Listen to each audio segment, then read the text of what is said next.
Okay Leute, wir sind wieder da mit Teil 2 der Stanley Parabel. Ja, wir haben ja nur eine Möglichkeit. Gehen wir weiter. Gucken, was der Spacken jetzt mit uns macht. So. When Stanley came to a set of two open doors, he entered the door on his left. Okay, können wir jetzt das gleiche Ende nochmal herbeiführen oder ändert sich das jetzt? Na, bevor ich hier irgendwas doppelt mache, nehmen wir mal links. Was soll's. Ja, es könnten auch super Microsoft Windows Hintergründe sein, oder? Ja. Yet there was not a single person here either. Okay. Feeling a wave of disbelief, Stanley decided to go up to his boss's office, hoping he might find an answer there. Ja, lass mich doch mal lesen. Nicht bearbeiten, ohne das Whiteboard-Management zu konsultieren. Okay, was stehen wir denn hier? Termination Tuesday, we are broken Wednesday. Geil. Okay. Haben wir noch... Kann ich irgendwas malen? Nee. Office Party, yay! Okay. Nächstes. Haben wir hier?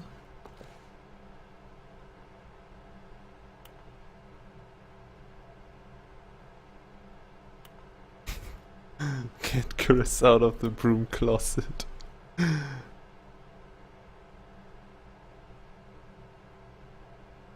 Papers. Ach, wie geil. Oh, nice. Hires. Who moved my desk? Oh, wie geil. The future was yesterday, tomorrow is now. Ooh. Tomorrow, complete today's unfinished agenda items. Geil.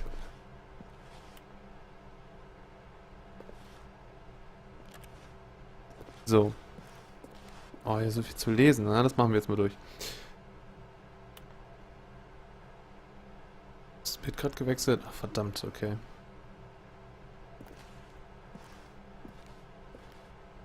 How to surf... Ach, komm. Using slides to assure employees that everything's okay. Make sure.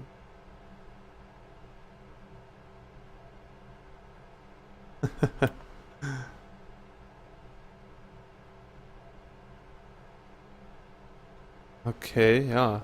Ich bin einziger als alle anderen.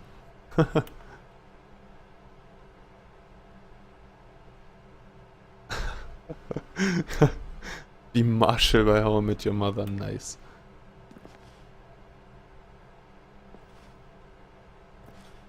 Sheep? Stand da gerade Sheep? Ja, wow, was?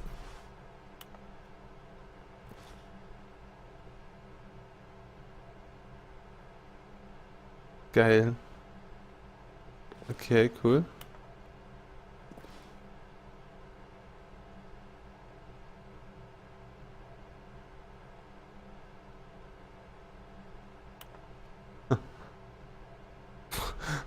Success about pollution, less air, spring break hope, clear skin travel, lunch. Okay. Tips for not getting fired. Talk less. Amazing work all the time, every day. Don't get fired. Ja, das ist ein guter Tipp, dankeschön. Okay, alles klar. Things, money, more money, things. But with money to buy more things?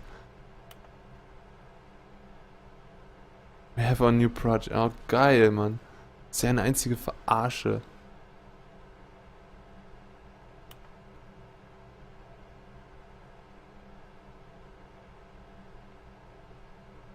What is hot teenagers? Was? Achso, Target Demographic. Ja, okay. Okay, und hier? Needless views.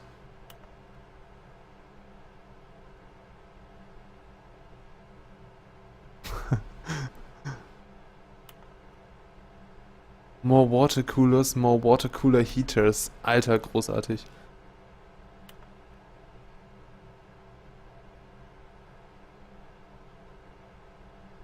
Some sort of child trap. Work harder, hard worker.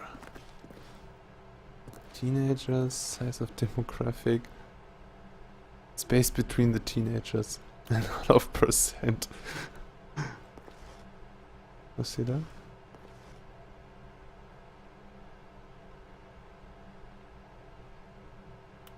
Geil. Geil, geil, geil. Okay. Room Closet, da war doch...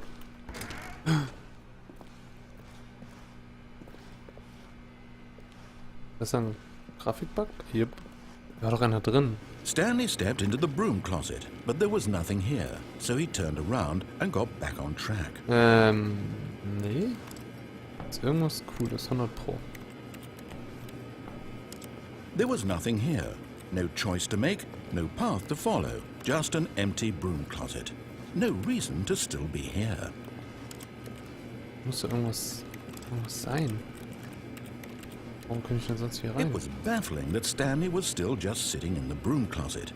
He wasn't even doing anything. At least if there was something to interact with, he'd be justified in some way. As it is, he's literally just standing there doing sweet FA. Muss dann Interaction geben. Are you really still in the broom closet? Standing around doing nothing? Why? Please offer me some explanation here. I'm genuinely confused. Just for the hell of it, dude.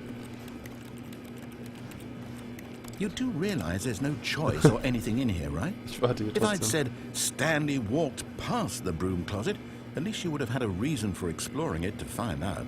But it didn't even occur to me because literally this closet is of absolutely no significance to the story whatsoever. I never would have thought to mention it. Irgendwas sein. Schalter. Maybe to you this is somehow its own branching path. Maybe when you go talk about this with your friend, you'll say, "Oh, did you get the broom closet ending? The broom closet ending was my favorite." I hope your friends find this concerning. Ja, ich hab das Broom Closet Ending und deswegen bleibe ich hier auch. Stanley was fat and ugly and really, really stupid. He probably only got the job because of a family connection. That's how stupid he is. That or with drug money. Also, Stanley is addicted to drugs and hookers. Fick dich, Alter. Fick dich. Well, I've come to a very definite conclusion about what's going on right now. You're dead. Was? You got to this broom closet, explored it a bit, and were just about to leave because there's nothing here when a physical malady of some sort shut down your central nervous system and you collapsed on the keyboard. Well, in a situation like this, the responsible thing is to alert someone nearby so as to ensure that your body is taken care of before it begins to decompose. Beleidigt er mich gerade? Hello? Anyone who happens to be nearby? The person at this computer is dead. He or she has fallen prey to any number of your countless human physiological vulnerabilities. It's indicative of the long-term sustainability of your species. Alter. Please remove their corpse from the area and instruct another human to take their place at the computer, making sure they understand basic first-person video game mechanics and filling them in on the history of narrative tropes in video gaming, so that the irony and insightful commentary of this game is not lost on them. All right, when you've done that, just step out into the hallway. Ist es jetzt sein Ernst, oder? Okay. Okay. Ah, second player. It's good to have you on board. I guarantee you can't do any worse than the person who came before you. Leck mich! Du... Coming to a staircase, Stanley walked upstairs to his boss's office. Glaubt man dran, da.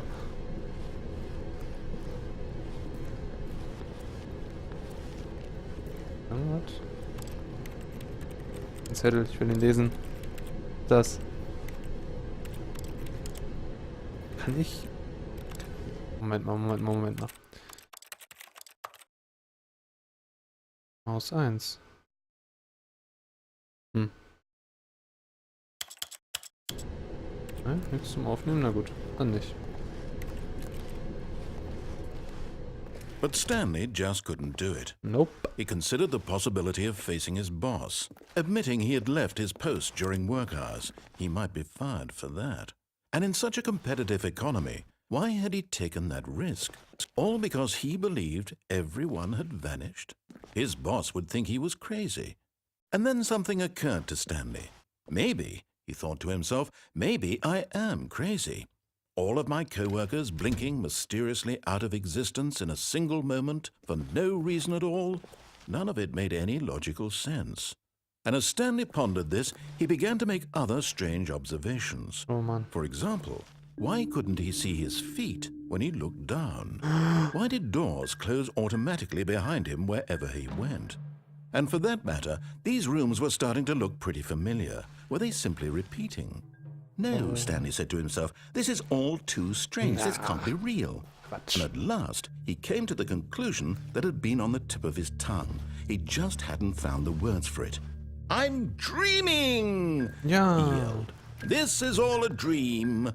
Oh, what a relief Stanley felt to have finally found an answer, an explanation. His co-workers weren't actually gone. He wasn't going to lose his job. He wasn't crazy after all. And he thought to himself, I suppose I'll wake up soon.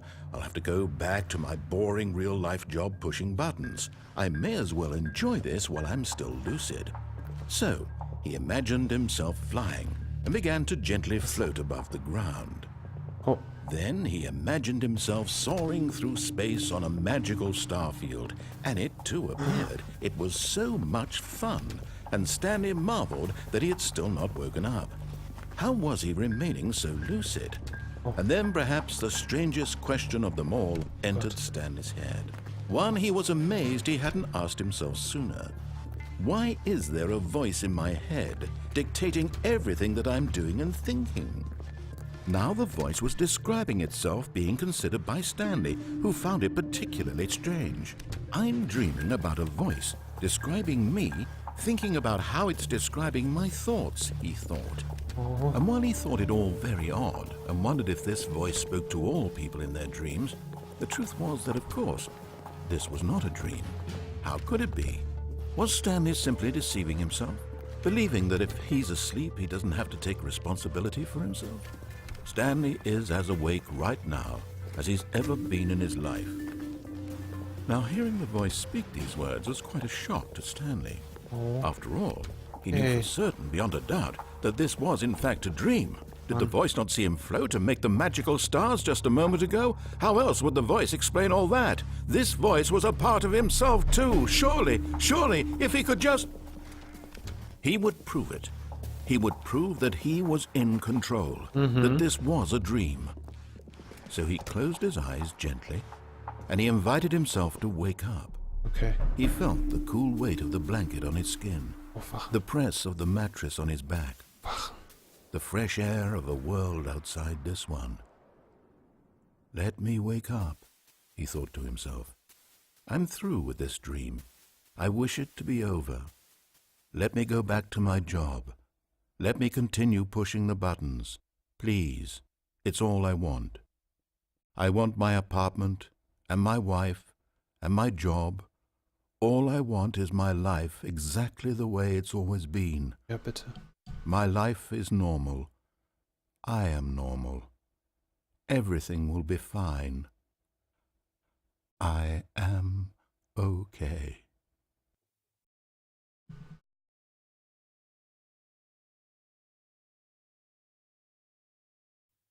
Stanley began screaming. Please, someone, wake me up. My name is Stanley. I have a boss. I have an office. I am real. Please, just someone tell me I am real. I must be real. I must be. Can anyone hear my voice? Who am I? Who am I? And everything went black. What? This is the story of a woman named Mariella. Was? Hä? Mariella woke up on a day like any other.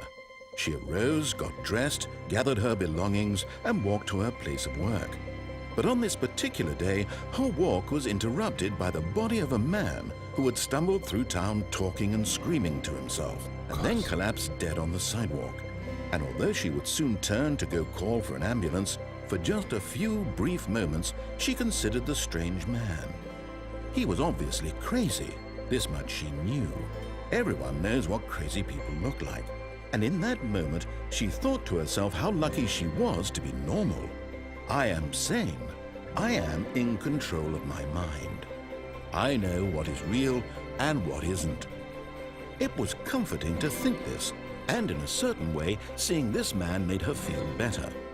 But then she remembered the meeting she had scheduled for that day, the very important people whose impressions of her would affect her career, and by extension, the rest of her life. She had no time for this, so it was only a moment that she stood there, staring down at the body. And then she turned and ran. Wie, lässt mich da einfach liegen? Was?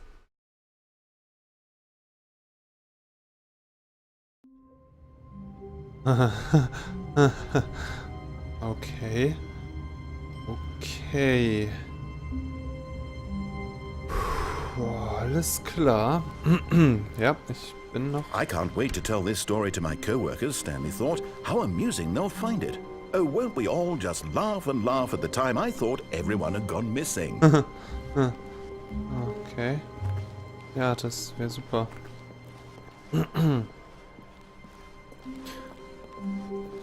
Oh, okay. When Stanley came to a set of 2 open doors, he entered the door on his left.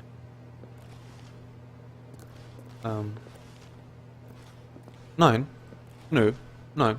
Nö. Nö. This was not the correct way to the meeting room, and Stanley knew it perfectly well.